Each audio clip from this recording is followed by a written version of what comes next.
Good morning, good morning. It's Woodman here. This is Saturday, May 11th, 2024. This is our Grand Rising Morning Message. I have a little story I want to tell you. I call it a father's sacrifice.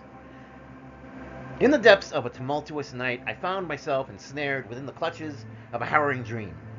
Beside me stood my beloved wife and cherished children, our hearts heavy with the weight of oppression in a totalitarian state.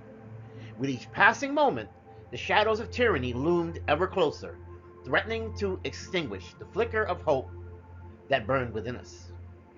As the last glimmer of freedom beckoned from the distant horizon, we embarked on a most perilous journey to escape the clutches of tyranny. With steely resolve, I guided my family through the labyrinthine streets, navigating treacherous alleyways and evading the watchful eyes of our pursuers, our oppressors.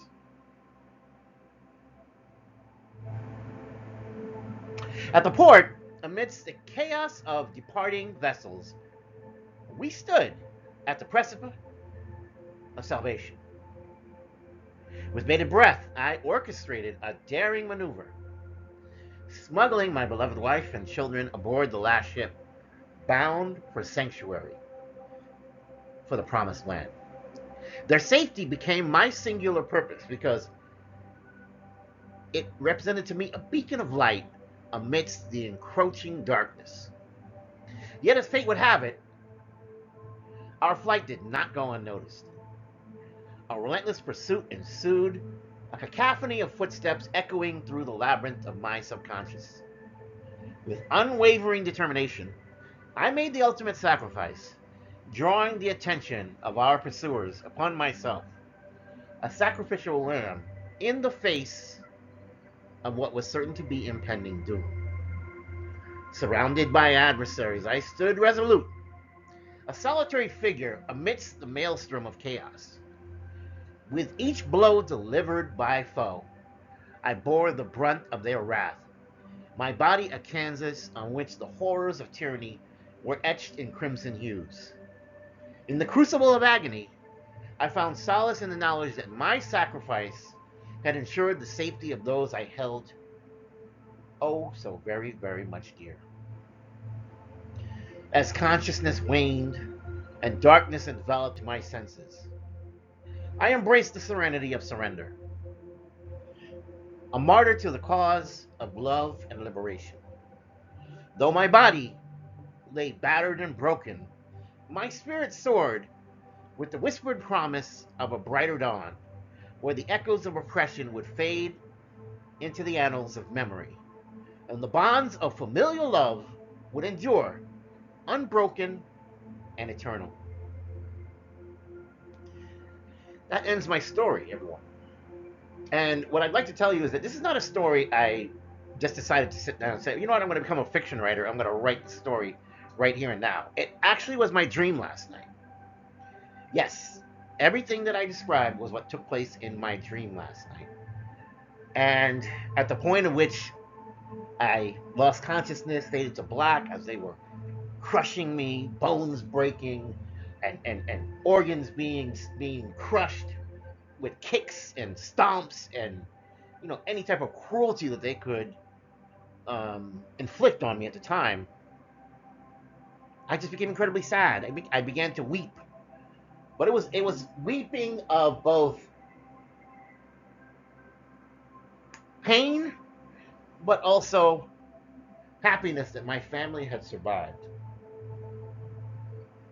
I knew that that was the cost of sacrifice, and so in that weeping, I actually managed to snap out of the dream, and here I was in the real world.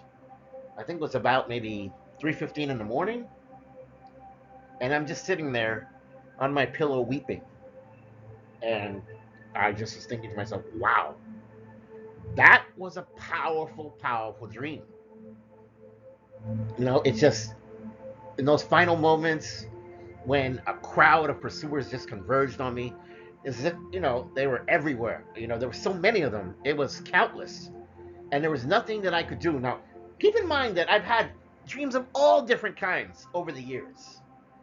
It's not the first time I've ever been in trouble, and to me, this is why sometimes I believe that I have active dreams where I'm actively making choices, and I have passive dreams where it's more like I'm doing something according to a script, which means that I don't get to choose what happens next because it's already been written. I'm just an actor playing a role in a story that's already been written, and I have to go through that story for better or worse. And that's what this was. This was one of those stories where I didn't get to choose because I have had dreams where literally, when something like that did happen, I was able to rewrite the rules of the universe that I was in. Some cases, I escaped. I'd simply say, well, you know what? I'm in a dream world. This is my world. And I would say, I'm going to fly. And that's exactly what I did. I flew away. Other times, I was like, I have Herculean strength. And I would beat back every pursuer and attacker with incredible strength that left them all frustrated. And then there was even a point where I was like, I'm a ninja. I know that sounds crazy, right? A ninja. But it actually worked because before you know it, I was throwing shurikens. I was using the side blades. I I think I don't know if YouTube will allow me to say this. I'm unalived quite a few people in very gruesome ways, and so this dream wasn't that. This dream wasn't meant for me to be an active participant and fighting back against the tide. This dream was meant to send me some sort of message. I don't know what the message is. Perhaps this dream was telling me that it's good to be a noble, honorable person, but also maybe perhaps the dream was telling me that my days of sacrificing for others may be coming to an end as well. And so, in that respect, sometimes we have to learn that each of us is the captain of our soul, right? It's like that poem Invictus. Out of the night that covers me, black as a pit from pole to pole, I thank whatever gods may be for my unconquerable soul. In the fell clutch of circumstance, I have not winced nor cried aloud. Under the bludgeoning of chance, my head is bloody yet unbowed. Beyond this place of wrath and tears looms but the horror of the shade, and yet the menace of the years finds and shall find us unafraid. It matters not how straight the gate, how charged with punishment the scroll. I am the master of my fate. I am the captain of my soul.